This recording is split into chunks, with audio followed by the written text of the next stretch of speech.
Well, I wrote out like a list of what I'm hoping to get out of it, and I feel like I have questions specific to each section.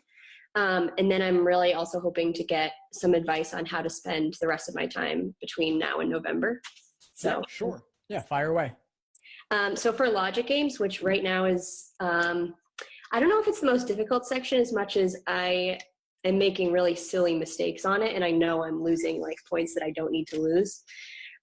So I'm getting stuck sometimes on like the second game or like the third game, like not a hard game, and I'm just sort of taking too much time, and I'm having trouble deciding when to like move on and when to really like stick with something and try and like get those points or not.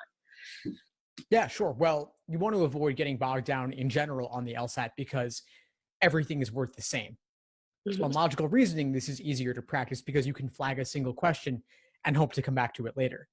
But on logic games, you are investing yourself in absorbing all the rules of the game. And so there is a big switching cost to leave one game behind and go on to the next. So the only suggestion I would really have for you is just improve your understanding of games in general to minimize the number of times this happens. There's not really any sort of quick fix for this. Yeah, so it's worth like sticking with a game if you've invested enough time already? Generally, yes. But what you can do is do the questions in an order that makes the most sense for you. And what I would recommend here is that you do the local questions before the global ones, so that you build up a library of hypothetical scenarios that you can use to more easily solve the global ones. Yeah, okay, that makes a lot of sense. And then kind of in the same vein, I'm trying to strike a balance between spending the right amount of time, like before I even move on to the questions, like with my diagram, trying to make inferences, possibly making, multiple versions of the same diagram, or just moving right along to the questions. And I'm trying to figure out, what do you think is a good amount of time to spend diagramming if you think if you can ultimately come out of it with like worlds, kind of, different worlds, or when you think it's just you're spending way too much time, you need to move on? I'd say typically the maximum would be 3 to 4 minutes. Okay. And the key is that you're making these worlds methodically and systematically, not that you're haphazardly drawing random diagrams, but that you are encompassing all possibilities and going down a couple of clear, solid roads. Yeah, and just picking like whichever maybe the two most restricted variables are, and then sort of going down from there. That's what I'm doing now. Is that like the best way to approach if like making worlds? I find that I mean, you know this, obviously when you like make worlds and you do it well, the questions you can be done in like 1 minute and it's perfect. So I feel like I try so hard to reach that scenario because I know that if I can do that, then the questions are going to go so much easier. But then I found myself like making worlds sometimes when you don't actually benefit from it. And I'm just trying to figure out how better to strike that balance. But I guess that just comes with more practice. Yeah, some games lend themselves to this technique and others don't. And as you said, it's based on the particularly limited or limiting variables. If a game has those, it's amazing. If not, there's simply less work to do up front and more work to do over the course of the game. Yeah, okay. And then I guess between now and November, what percentage of my logic game practice do you think should be on like what you call curveball games, and what should be on like regular standard games? Well, the question would be based on where you currently are. So do you feel that you have a good, solid understanding of the basic game types? Yeah, I think so. In that case, then I would say you only need to do the minimum to stay fresh on those and spend more time on the curveball games. As for percentages, roughly, I would say maybe you want to spend 3/4 of your time on the more classic games that are more likely to appear, but also work through the curveball games. And I have a list of those I can send you just to shoot me an email. And it's a list of all the curveball games that have ever appeared. And if you really want to put yourself in the position where you're likely to score perfect on games, I would say do every game in that list. Yeah, okay. And I know there's only a couple of weeks until November, but you can mix it up a little bit. And maybe you're doing a timed exam or 2 per week. But on your off time, you could be focusing on these curveball games. Yeah, I made a list. I don't know if it's complete, so I'll definitely email you about what list you have as well. But I've been working my way through the like kind of curveball games, and sometimes I'll go -0 and sometimes I'll go like -6. And it's just about like, I don't know, I have to find like consistency with that and hope and pray that I get an easy game section too.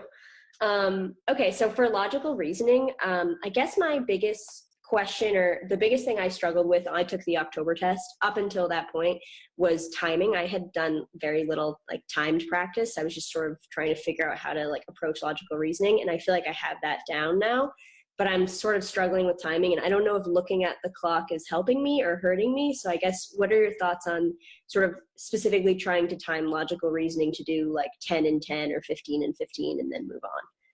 Yeah, I tend more towards 10 and 10 or 10 and 12 minutes as a good benchmark. Okay. I wouldn't ever time individual questions. That's unnecessarily nerve inducing. Mm-hmm. So I would say just on an average, work through the easier questions more quickly, build up a time bank to do the tougher ones later in the section. Personally, I don't love that countdown clock on the digital LSAT.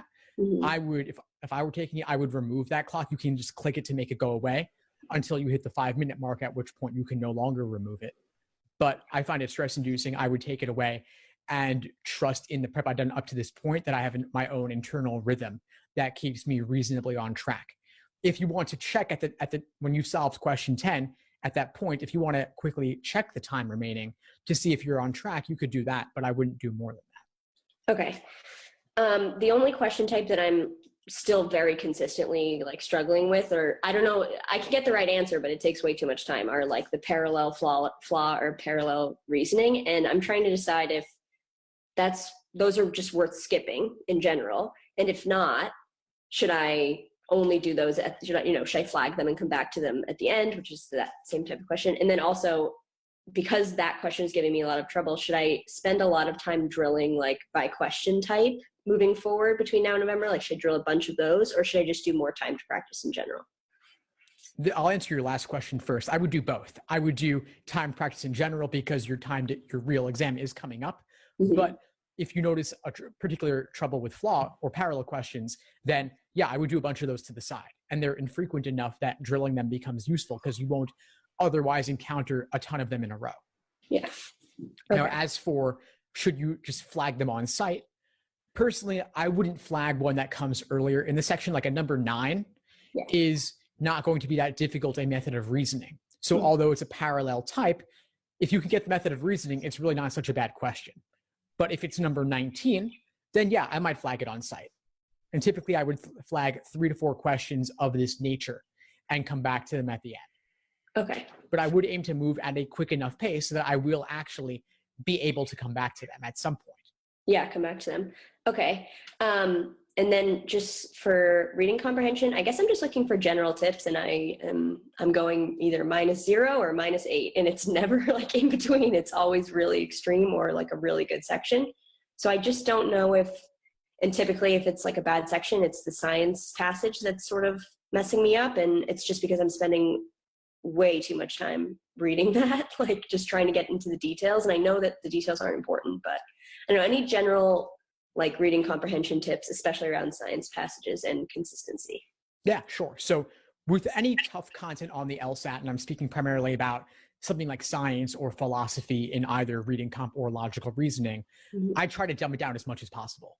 I will caricature or exaggerate the different parties or viewpoints expressed in the passage just to make them as simple as possible. So if I were going to caricature each group to the point that I could explain it to a 5-year-old, what would that look like? Mm-hmm. Or I'll use an acronym or pick a key word. Like there's one passage that comes to mind where they were discussing 2 different political groups. One was the Congress and one was the League. One was more moderate, one was more radical.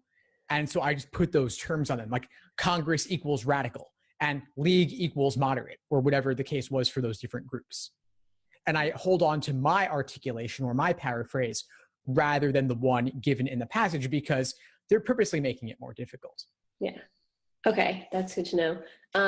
And I've heard you say a couple times that like you don't really recommend highlighting or taking notes or anything. I don't do any of that at all. And I'm wondering if maybe with science that would help, or you think I should stick with not doing any of that? Like you were saying, even if it's small notes about like the general thing that I want to keep in mind, do you think that would be helpful? Or do you think if I don't tend to take notes, I should not start doing that? I think if you want to take a few minimal notes, that's totally fine. But I would typically limit those to the main idea, primary purpose, author's opinion, things of that nature. And so if I were to write down, again, Congress equals radical, league equals moderate, or whatever it is, that's like 4 words and 2 equal signs. That's it. That's all I'm putting down. I'm not trying to give lengthy summaries of each paragraph. Okay. Yeah, that makes sense. Okay. So then to move on to scheduling, I haven't done a lot of full practice tests. I'll be honest, I've only done 4, which is a huge problem. And I've done none in the 80s. So I guess in the next 2 weeks, I really need to like tackle the 80s.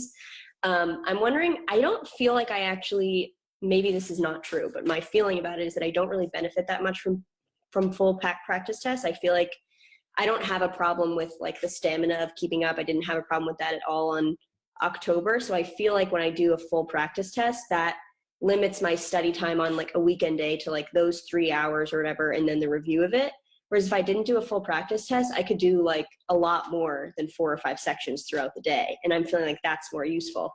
But so I guess I just want to hear what you feel about like, how should I approach not having done any like 80s sections, and my dislike for full practice tests, but the fact that they're necessary. Sure. So you don't need to, how should I put this? Like, you don't necessarily need to do more than 4 or 5 sections in a day. Mm-hmm. Like, yes, if you were doing individual sections with a break after every single one, maybe you could do 8, maybe you could do 10. But then do you have enough time to review all 8 or 10 of those sections in enough depth? Mm-hmm. To me, the value of doing this material is primarily in getting things wrong or having difficulty with things so that your review is targeted to exactly what you need to be working on. Mm-hmm. So to me, it's not necessary to do more than 4 or 5 in a day, nor would I necessarily want you to. I wouldn't want you to run the risk of burnout. And maybe you're more likely to burn out doing 2 exams back to back on the same day or consecutive days than doing 8 sections with frequent breaks. But again, I don't necessarily need that you to do a lot of volume of questions, especially in these final few weeks. There is that idea or that motivation to want to cram it all. And maybe you want to cover all of the exams in the 80s before the 25th. That's not going to happen. But it doesn't need to. Yeah. I would say a compromise might be a good approach where you do 1 timed exam per week. Mm-hmm. And then the rest of the week, you're doing individual sections or drilling questions by type, and then of course reviewing everything. Okay, so that will mean like 3 or 4 practice tests. About if you had to pick which number PTs you think I should do you have like which ones you think would be best?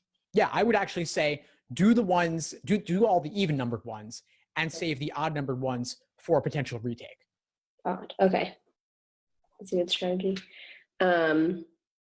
Okay, and then I guess another question I had was just sort of what your general advice is about review. And right now, I'll just tell you what I'm doing, and you can sort of let me know if that's a good or a bad approach.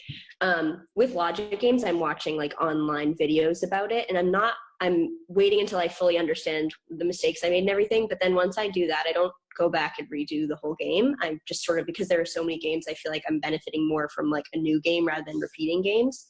But I'd like to hear what you think about that. There's value in both. So it's kind of like a both and sort of thing where, yes, it's good to redo games. It's also to do new games. So I'd say redo games when you would find it useful. Okay.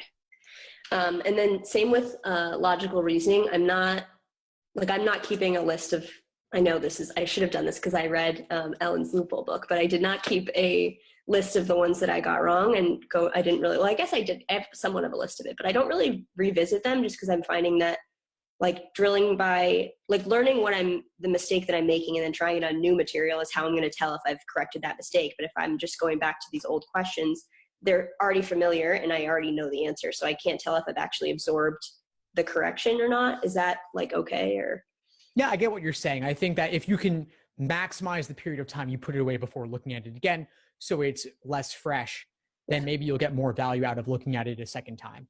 Okay. But I agree, of course, especially with logical reasoning or reading comp. Once you've seen it, and in a certain sense, it's done. Yeah. Yeah. Okay. And then my last question, I think, is mostly about what your predictions might be for the November test in general. Sure. Honestly, I don't really make too many predictions. That's not the game I'm in. I would rather just you be ready for anything and everything. The biggest predictions I would say are rather unexciting. I would suspect there's going to be a rule substitution question on the game section, since there has been on nearly every exam since number 57 or 58.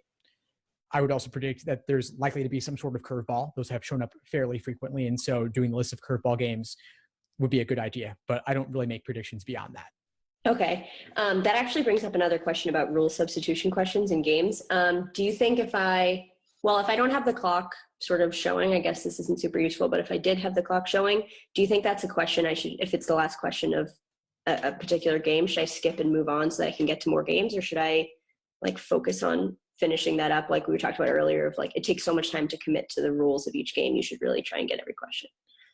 Rule substitution questions actually aren't that hard. They only seem hard because you encounter them so infrequently. Yeah. But if you were to, as a drill, do several rule substitution questions in a row, then you would start to see the patterns in terms of what they look like, what the correct answers look like, and how they construct these. And so I have a list of them as well. You can email me for it, of every single rule substitution question from exam 57 or 58 up to present, and just do all of them in a row, or at least do several in a row, and you'll see what they tend to look like. Someone who's never seen the LSAT before actually wouldn't think they were so bad, because they're just asking you for what is equal. Mm-hmm. They're not actually doing anything new. So which one of the choices would be a perfect substitute giving you identical inferences? So you want something where all previous valid scenarios would still be valid, and they also would not allow anything new that previously would not have been permitted. Okay, that's great. So simply go through those games and do only the rule substitution question for each immediately after doing the setup. Yeah, okay, and just sort of like get used to like the type of inferences and the type of like way of approaching those types of games. Yeah, okay, I'll definitely email you about those two things. Then my last question, this is kind of like a silly question, but I'm really torn about whether to look at my October score on November 20th, which is like before I take this test, or if I should just like put it out of sight and out of mind and just focus on November. Sure. Well, that's a tough one. Yeah. Yeah, the LSAT, the more frequent test dates kind of throws everyone for a loop. Yeah. I don't have an answer on that, honestly. This is something so new, I haven't even really given it a ton of consideration. I would just go with whatever will put you in a better position to do well in November. Okay. Now, I can't imagine not looking at it for 5 days, but if you would find a low score discouraging, then of course don't. On the other hand, if you would find a low score or a high score motivating, then on the other hand, look. Okay. Good to know. Well, this was really great. Thank you so much for all of your help. My pleasure, of course, Lisa. What would you say is the biggest insight you got from our call today? I think I really feel excited to try more rule substitution questions and curveball logic game questions. So I feel like your advice to focus on doing those types of questions and to make sure I feel more comfortable with curveball questions is really good advice. I think that's definitely how I'm going to spend a decent amount of time. And I also thought that your advice about only doing 3 to 4 PTs is like helpful, because that was something I was really struggling with about how many I should do. Great. Awesome. Well, please keep in touch and let me know if you need anything and all as you move forward. Yeah, thank you so much. I really appreciate it. Thanks for tuning into the show. Please subscribe if you haven't done so already to be notified of new episodes as I release them. And feel free to reach out if you need anything at all as you move forward with your prep. I'm happy to help however I can. In the meantime, I'll wish you all the best and take care.